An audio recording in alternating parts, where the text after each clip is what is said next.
आप देख रहे हैं आज के समय में इस उम्र के नौजवान तो कहाँ घर घर काम करते फिर रहे हैं, आप जानते ही हैं।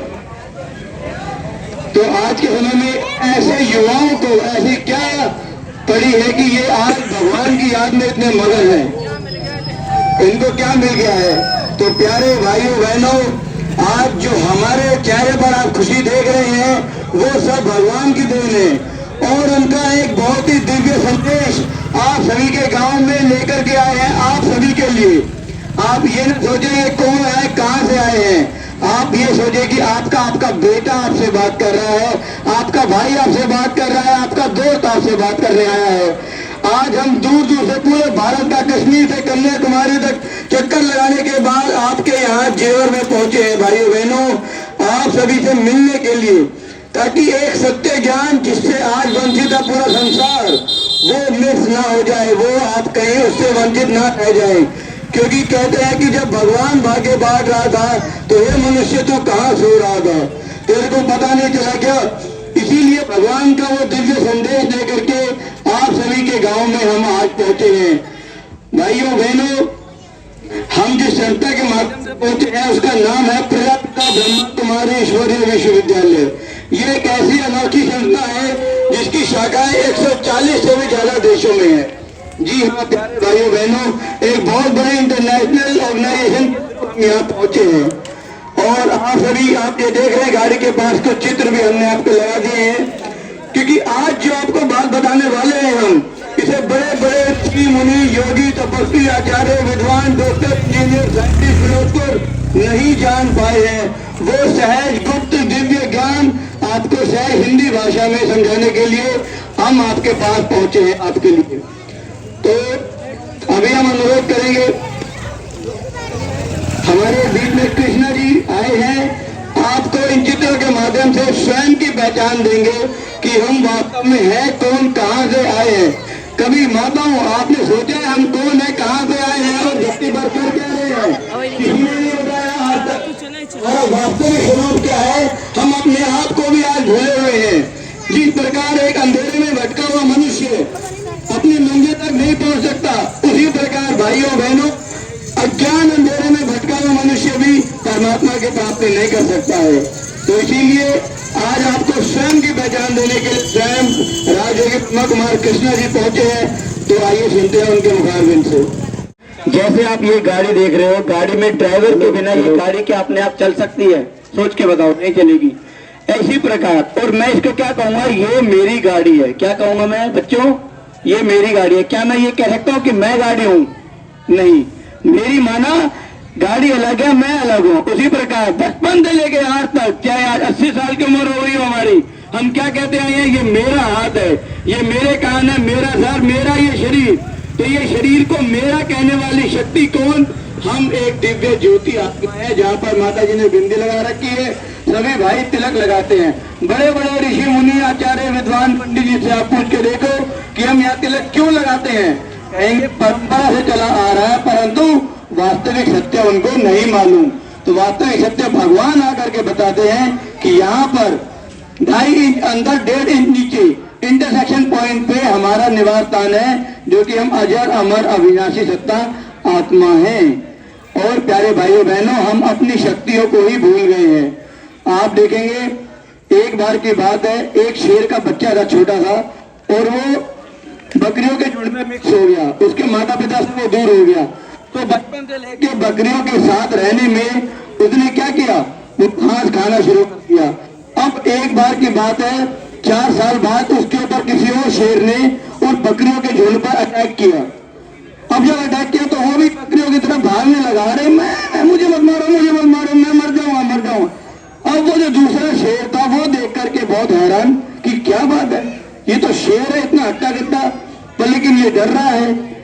तो उसको वो अलग से ले जाता है, घेर करके उसको अपने साथ लेके जाता है कि तू तो शेर है। कहता नहीं नहीं मैं तो बकरी हूँ, मैं बकरी हूँ। पर लेकिन कहता नहीं तू शेर है। वो नदी के पार लेके जाता है, नदी में उसका चेहरा दिखाता है, देख ऐसा मैं शेर हूँ, तू भी मेरे जैसे शेर है। तब उसको एक धार लगाता है, पूरा जंगल कांप उठता है। तो बात क्या होती कि वो अपने आप को भूल गया था कि वास्तव में मैं हूँ कौन। तो वही पहचान देने के लिए भगवान इस धरती पर अवतरित होते हैं कि मेरे बच्चे तुम भी मेरे समान शक्तिशाली हो। भगवान को क्या क्या कहते हैं? वो सर्वशक्तिवान है, गुणों का सागर है, प्यार का सागर है, शांति का सागर है। आज आप देखेंगे भगवान ने हमें जब धरती पर भेजा था तब सुख, शांति, प्रेम, आनंद सबसे भरपूर करके भेजा था। और जन्म लेते लेते लेते लेते आज हम खाली हो गए हैं। छोटी छोटी बात पे गुस्सा आ जाता है, छोटी छोटी बात पे चिड़चिड़ापन आ जाता है, तो खाली मटका ही ज्यादा शुभ करता है प्यारे भाइयों बहनों। तो हम अभी खाली हो चुके हैं उन सभी शक्ति से। अब बात आती है कि यार भगवान है कौन, दिखाई कैसे देगा? जिस प्रकार अभी ये बिजली की तार जा रही है, दिख रही है आपको?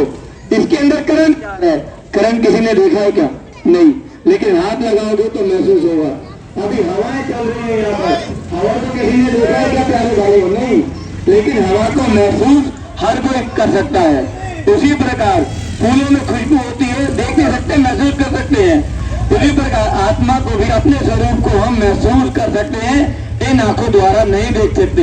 और एक और बात आपने सुनी होगी बचपन से लेकर आज तक, वो ये पत्ते पत्ते को सींचने से फूल कभी खिलता नहीं। पत्ते पत्ते को सींचने से फूल कभी खिलता नहीं, बिन आत्मा के ज्ञान के परमात्मा मिलता नहीं। चारों तरफ लगाए फेरे फिर भी हरदम दूर रहे। हमने भगवान को कहाँ कहाँ नहीं ढूंढा, मंदिर मस्जिद, गुरुद्वारों पे, पहाड़ों पे, गुफाओं में कितने हमने यात्राएं की, फिर भी आज कोई ये कहता है कि कोई भगवान को जानता हो? आप में से, पूरे गांव वालों में से, पूरे देश में कोई एक भी व्यक्ति ऐसा नहीं होगा जो ये कह दे कि हाँ मैं भगवान को जानता हूँ, मेरी उससे बात होती है। अरे उसको हम प्रार्थना करते तो क्या कहते हैं? तुम ही हो पिता, तुम ही हो बंधु, तुम ही हो माता, तुम ही हो सखा।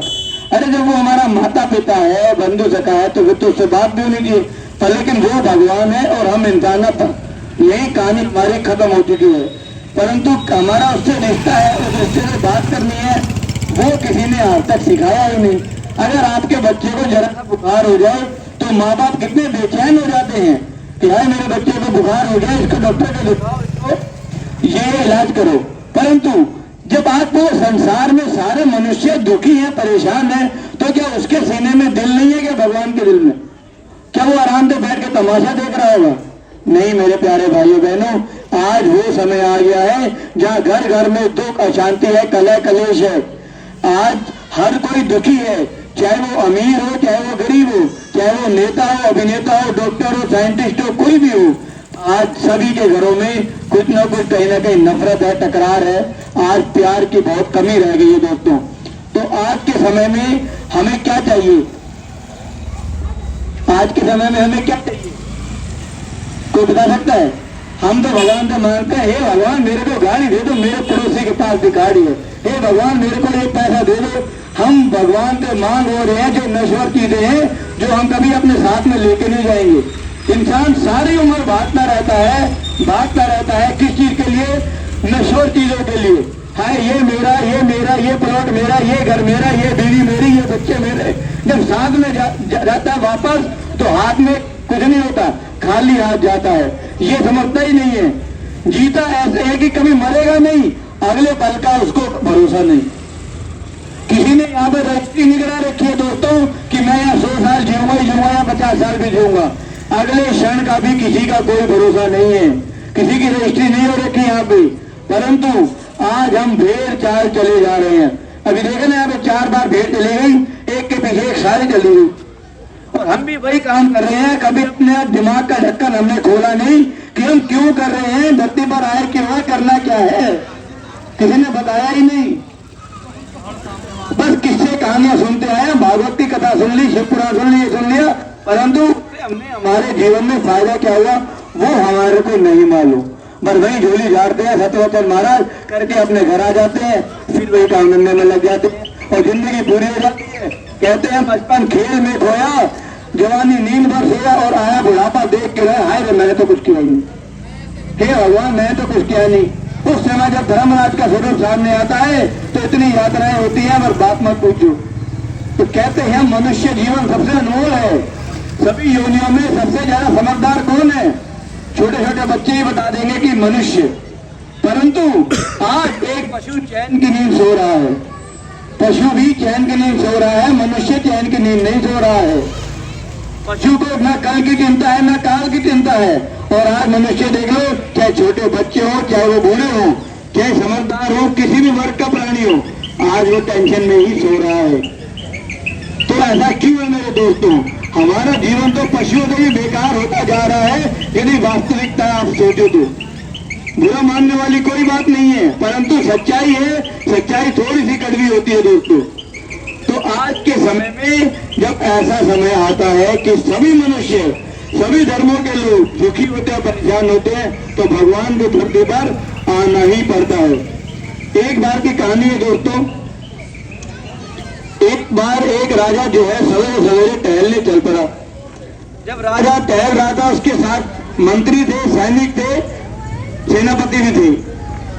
तो नदी किनारे वो टहल रहा था। नदी किनारे जाते जाते उसने देखा थोड़ी दूर पर कुछ और सैनिक उसके बच्चे को नहला रहे हैं। जब उसने देखा कुछ बच्चे को नहला रहे हैं उसके बच्चे को, तो आराम से रुक गया, बड़े प्यार से देखने लगा। अरे वाह! थोड़ी देर बाद उनके हाथों से उसका बच्चा गिर जाता है और नदी में बहना शुरू हो जाता है। अब उस समय क्या होता है, राजा भाग के जाता है और नदी में छलांग लगा देता है। राजा को तैरना नहीं आता, राजा को तैरना नहीं आता, फिर भी वो कूद जाता है। थोड़ी देर में उसके बच्चे को भी बचा लेते हैं, राजा को भी बचा लेते हैं। और उसके सेनापति मंत्री जी पूछते हैं, राजा साहब एक बात तो बताओ, आपको तैरना नहीं आता, आप क्यों कूदे? आप एक बार इशारा करते, हम आपके बच्चे को बचा लाते। तो पता है राजा ने क्या कहा दोस्तों कि मंत्री, वो मेरा बेटा है, मेरे सीने में भी बाप का दिल है, मैं कैसे इंतजार कर सकता हूँ कि कोई हो जाके मेरे बच्चे को बचाए और मैं खड़ा खड़ा तमाशा देखूं? तो जो वो भगवान है वो भी कोई तमाशा देखने में उसका मजा नहीं आ रहा ऊपर, वो भी तो तड़पेगा जब उसका बच्चा तड़पेगा। तो सोचो। और एक भूल हमने ये कर दी कि भगवान तो कह दिया वो सर्वव्यापी है, सब जगह है, कण कण में है, कुत्ते बिल्ली में, गोबर में। अगर गोबर में भगवान है तो उसकी पूजा क्यों नहीं कर रहे हैं हम लोग यहाँ पे रख के? कीचड़ में, नाली में भगवान है तो उसकी हम क्यों नहीं कर रहे पूजा? सोच के देखो। सूर्य में भी भगवान है, नहीं, दिल पे हाथ रखोगे तो नहीं, क्योंकि एक तरफ कहते हैं वो परम श्रद्धेय है। मंदिर में हम जाते हैं, मस्जिद गुरुद्वारे में जाते हैं, जूते चप्पल भी बाहर उतारते हैं कि गंदगी वाले पैर अंदर ना चले जाए। और एक तरफ हम कहते हैं भगवान सब जगह। अगर भगवान यही इसी धरती पर है दुनिया में, तो आज हम दुखी क्यों हैं? आपके घर में आपका बेटा आपके रहते दुखी हो सकता है क्या? नहीं। तो हम क्यों दुखी है जब हमारा सर्वशक्तिमान बाप हमारे साथ है? तो कहीं ना कहीं हमसे भूल हुई है कि भगवान की वास्तविक पहचान हमें नहीं है। तो आज वही पहचान देने के लिए हम आप सभी के गांव में आए हैं।